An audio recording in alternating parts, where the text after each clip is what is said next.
The smartest person in the room is almost never the one talking the most. In fact, they're usually the one saying nothing at all, just watching, listening, processing everything while everyone else scrambles to fill the silence. Today, I want to talk to you about something that could completely transform your relationships, your career, and your power.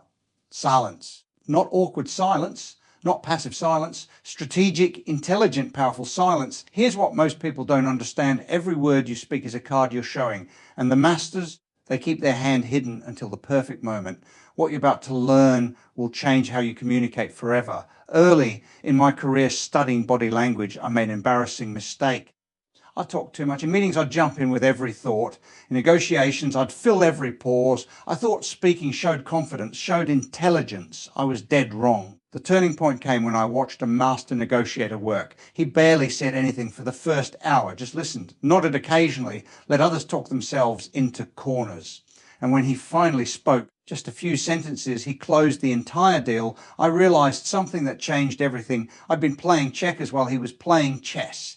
He understood something I didn't. Silence isn't emptiness. It's strategy. Here's what decades of studying human behavior taught me. The most intelligent people don't need to prove their intelligence through constant talking. They prove it through the quality of what they say and the wisdom of what they don't.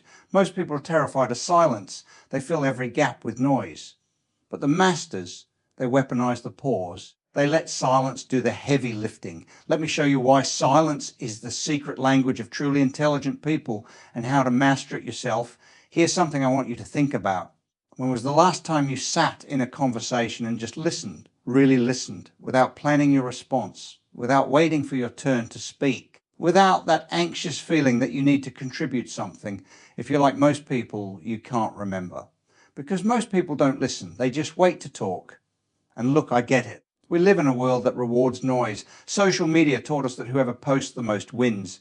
Meetings reward whoever speaks up the loudest. Even our education system trained us that raising your hand and answering quickly means you're smart. But here's the problem. All that talking, most of it is worthless. Some of you probably know exactly what I'm talking about.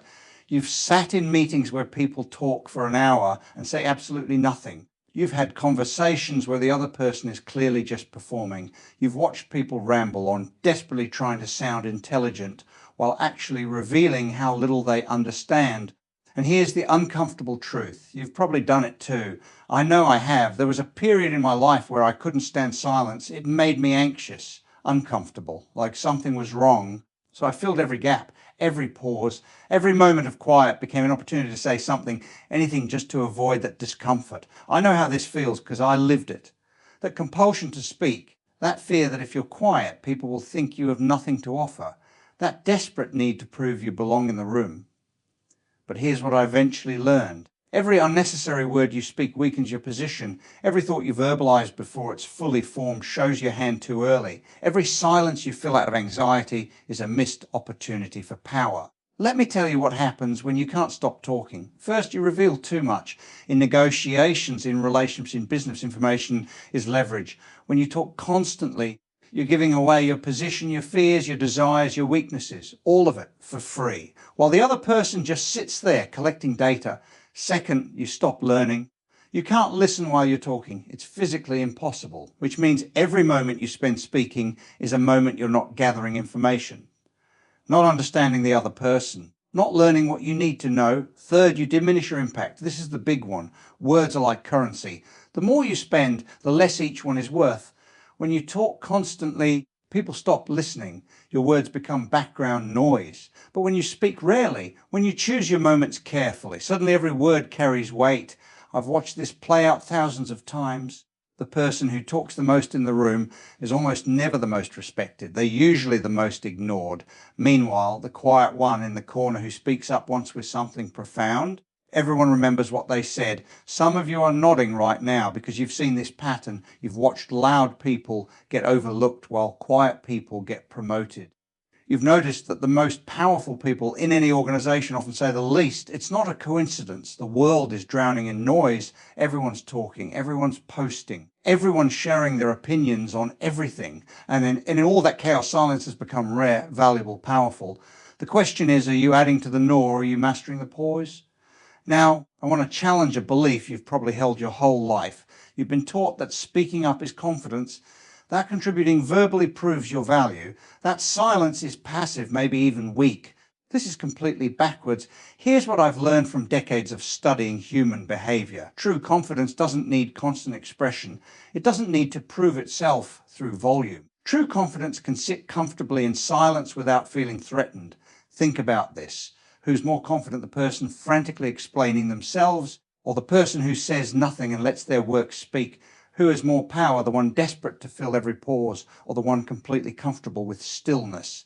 Silence isn't the absence of communication. It's a different form of communication, and often it says more than words ever could. Let me give you an example. Years ago, I was consulting with a CEO who had a reputation for being impossible to read. His employees were slightly intimidated by him, not because he was mean or aggressive, because he was quiet in meetings. He'd let everyone else talk. He'd not occasionally take notes, but he'd rarely speak until the very end. And when he did, it was always precise, always considered, always powerful. I asked him about it once. He smiled and said something I've never forgotten. He said, "Allan, most people talk to think. I think talk. That pause everyone finds uncomfortable. That's where the real work happens." That distinction changed how I understood intelligence. Talking to think versus thinking then talking. Most people process out loud. They figure out what they believe by saying it. But the truly intelligent ones, they do that processing internally, silently. And they only speak once they've reached clarity. Here's the mindset shift. Silence isn't something to escape. It's a tool to master. It's not weakness.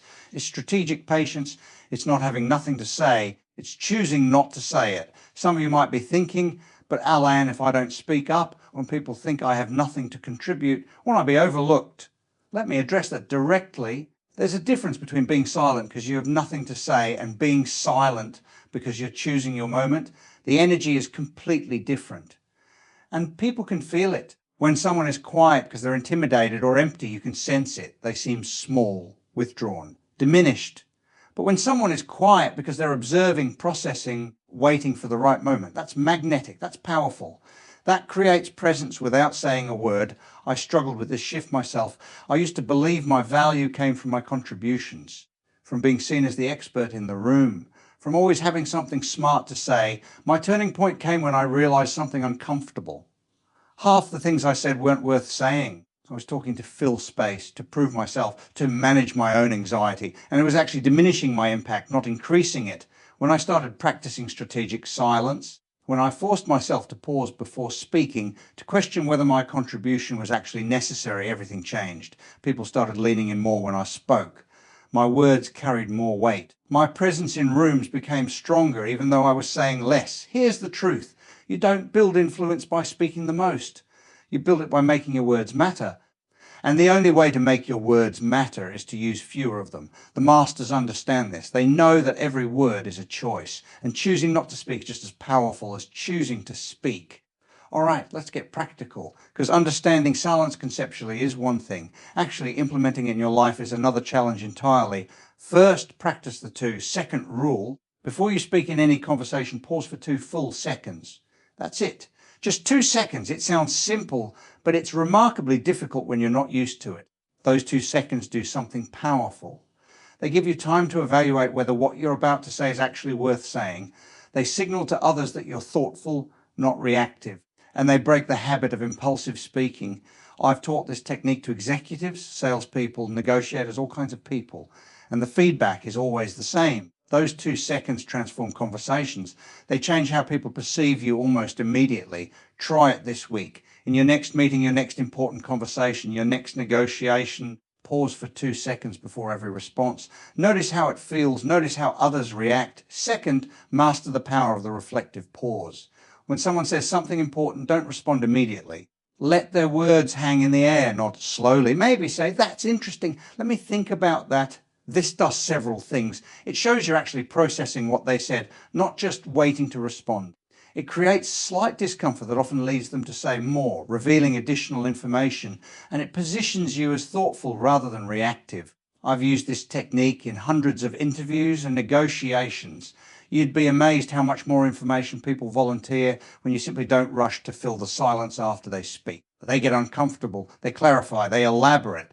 They often tell you things they never intended to reveal. Silence is an invitation for others to keep talking. And the more they talk, the more you learn. Third, learn to be comfortable with discomfort. This is the hardest part. Most people fill silence because it feels awkward, because they're uncomfortable with the pause. So they rush to end it. But here's the thing, that discomfort is where the power is. Whoever speaks first to break an uncomfortable silence loses leverage. Whoever can sit in the tension without flinching has control. Practice this deliberately. In conversations, let pauses extend longer than feels natural. Sit with the discomfort. Don't rescue anyone from it, including yourself. It's like building a muscle. The more you practice tolerating silence, the easier it becomes. And once you're comfortable with pauses that make others squirm, you have a significant advantage in any interaction. Fourth, use silence to emphasize. This is a technique I've studied extensively in great communicators. They don't just pause before speaking, they pause during speaking. They use silence as punctuation. When you say something important, stop, let it land, don't immediately follow it with more words that dilute the impact. Watch any powerful speech, watch skilled negotiators, watch master salespeople. They all do this. They drop a key point, then they shut up. They let the silence amplify the message. For instance, instead of saying, "This is really important and I think you should pay attention because it could change everything for you," try saying, "This will change everything." Then stop. Let the silence do the work. The words you leave out are just as important as the words you include. Fifth, observe more than you participate. In group settings, make a conscious choice to spend more time watching than talking. Study the dynamics. Notice who's performing, who's genuine, who's nervous, who has power. This observation teaches you more than participation ever could. You start seeing patterns, understanding motivations, reading situations before they fully develop. I've made this a practice in my own life. In new environments, I default to observation mode. I watch, I listen, I learn. And only when I have something genuinely valuable to contribute do I speak. This approach has taught me more about human behavior than any book or course. Because real learning happens through watching, not talking. 6, never interrupt. This sounds obvious, but pay attention to how often people interrupt each other. It's constant. Almost nobody lets anyone finish a complete thought anymore. When you refuse to interrupt, when you let people complete their thoughts fully before responding, you stand out. People feel heard, they feel respected, and they unconsciously view you as more intelligent and controlled. It also means you're responding to their complete thought, not just the first half of it, which leads to better, more relevant responses. 7th, know when silence is wrong. Look, I'm not telling you to become a mute. There are times when speaking up is essential, when silence would be cowardice, not wisdom. If someone needs support, speak. If injustice is happening, speak. If your expertise is genuinely needed, speak. If connection requires vulnerability, speak. Strategic silence isn't about avoiding communication. It's about choosing your communications wisely. The goal is intention, not absence. Here's what not to do. Don't use silence as a weapon to punish people. Don't use it passive-aggressively. Don't use it to create anxiety in others for your own entertainment. That's not intelligent silence. That's manipulation. People can tell the difference. The purpose of strategic silence is wisdom, not control. It's about becoming more thoughtful, not more intimidating. It's about improving your communication, not shutting it down. Know the difference. Use silence as a tool for growth, not a weapon for dominance. Now, let me be honest with you about something. What I'm describing isn't easy. In fact, for most people, learning to be comfortable with silence is incredibly difficult. We're wired to communicate. We're social creatures, and modern society has amplified this to an extreme degree. We're constantly connected, constantly communicating, constantly filling every moment with noise. Breaking that pattern feels unnatural. Sometimes it feels impossible. And here's the other thing, not everyone will appreciate your silence. Some people will be uncomfortable with it. They'll pressure you to speak more. They'll misinterpret your thoughtfulness as disinterest or arrogance. That's the price you pay. I've had people tell me, "Allan, you're too quiet." Say something. I've had people assume my silence meant I was judging them. I've had people fill my pauses with their own anxiety, projecting all kinds of meanings onto my stillness. You'll experience this too. When you stop talking as much, when you start choosing your words more carefully, some people won't know what to do with it. They're used to everyone performing, everyone contributing, everyone filling the space. Your silence will make them uncomfortable, and some of them will try to change you back. Don't let them. Here's what I want you to understand. The discomfort others feel with your silence is their issue, not yours. You're not responsible for managing everyone's anxiety. You're not obligated to fill every pause just because someone else can't handle stillness. The temporary awkwardness is worth the long-term power. Stay committed. I remember when I first started practicing strategic silence consciously, it was excruciating. Every pause felt like an eternity. I had to physically stop myself from speaking. My brain was screaming at me to say something, anything just to end the discomfort. But I pushed through. Day by day, conversation by conversation, the muscle got stronger. The discomfort faded. And eventually silence became comfortable, even enjoyable. Now, some of the most powerful moments in my interactions happen in the pauses, in what's not said, in the space between words where real understanding develops. You can get there too, but you have to push through the awkward phase. You have to tolerate the discomfort. You have to trust the process even when it feels unnatural. Let me tell you about someone who transformed through this practice. He was a young manager, smart, ambitious, but constantly undermined by his own mouth. He'd blurt things out in meetings, interrupt executives, fill every silence with nervous chatter. His career was stalling. People didn't take him seriously despite his genuine intelligence. We worked on silence together. Just that. For 3 months, his only focus was speaking less and pausing more. The transformation was remarkable, not just in how others perceived him, though that changed dramatically, but in how he perceived himself. He became calmer, more confident, more grounded. He told me later, I never realized how much of my talking was just anxiety. Once I stopped, I actually started thinking clearly for the first time. That's what's waiting for you on the other side. Clarity, confidence, power. But you have to walk through the discomfort to get there. There's something I haven't mentioned yet, something that goes beyond strategy and tactics, something that matters more than influence or power.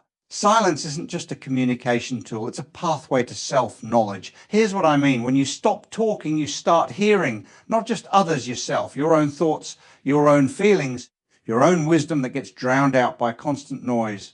Most people are terrified of this. They fill every moment with distraction precisely because they don't want to hear what's inside them. The silence would force them to confront things they've been avoiding. I've seen this over and over. People who can't stop talking often can't stop running from themselves.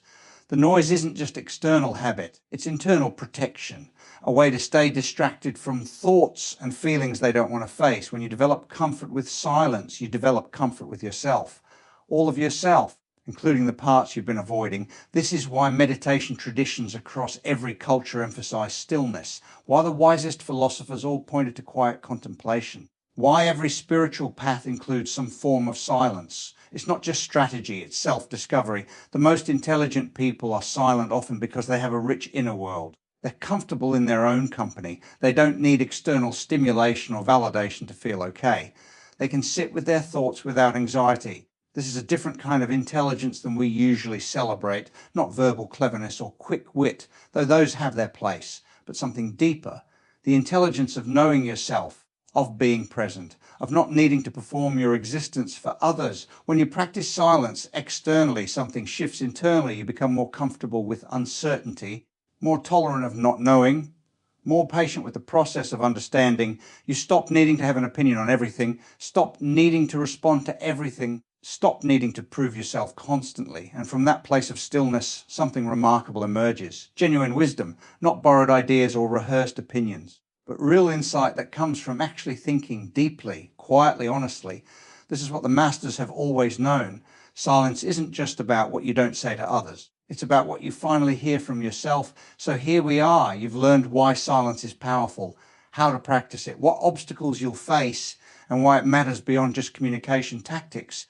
Now comes the choice. You can keep doing what you've been doing. Keep talking to fill space. Keep performing your intelligence instead of demonstrating it. Keep drowning out your own wisdom with constant noise. You already know where that leads. More anxiety, less impact. The exhaustion of always being on, the hollow feeling of saying a lot while meaning little, or you can choose differently. Starting right now, you can choose to value your words enough to use fewer of them, to trust that your presence speaks before your mouth does, to let silence become your secret language. The intelligent people you admire, the ones with real presence, real power, real impact, they all understand this. They know that silence isn't emptiness, it's fullness, it's consideration, it's respect for the weight of words. They've learned what most people never will, that the pause between notes is what makes music, that the space between words is what gives them meaning.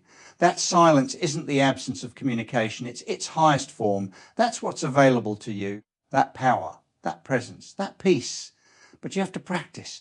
You have to tolerate the discomfort. You have to trust that less can be more. So here's my challenge to you. For the next 7 days, speak 30% less than you normally would. In meetings, in conversations, in every interaction, just 30% less. Notice what happens. Notice how people respond. Notice how you feel. Notice what you learn when you're not busy talking. And when you're tempted to fill a silence, when that anxious urge rises to say something, anything, pause, breathe. Ask yourself, does this need to be said? Does it need to be said by me? Does it need to be said right now? If the answer isn't yes to all three, stay quiet. Let the silence speak instead. Because here's the truth you'll discover. In a world drowning in noise, silence is the loudest statement you can make. In a world where everyone's talking, listening is the rarest gift you can give. In a world that rewards performance. Presence is the ultimate power. The language of intelligent people isn't complicated. It isn't loud. It isn't constant. It's silence. Learn to speak it fluently and watch everything change.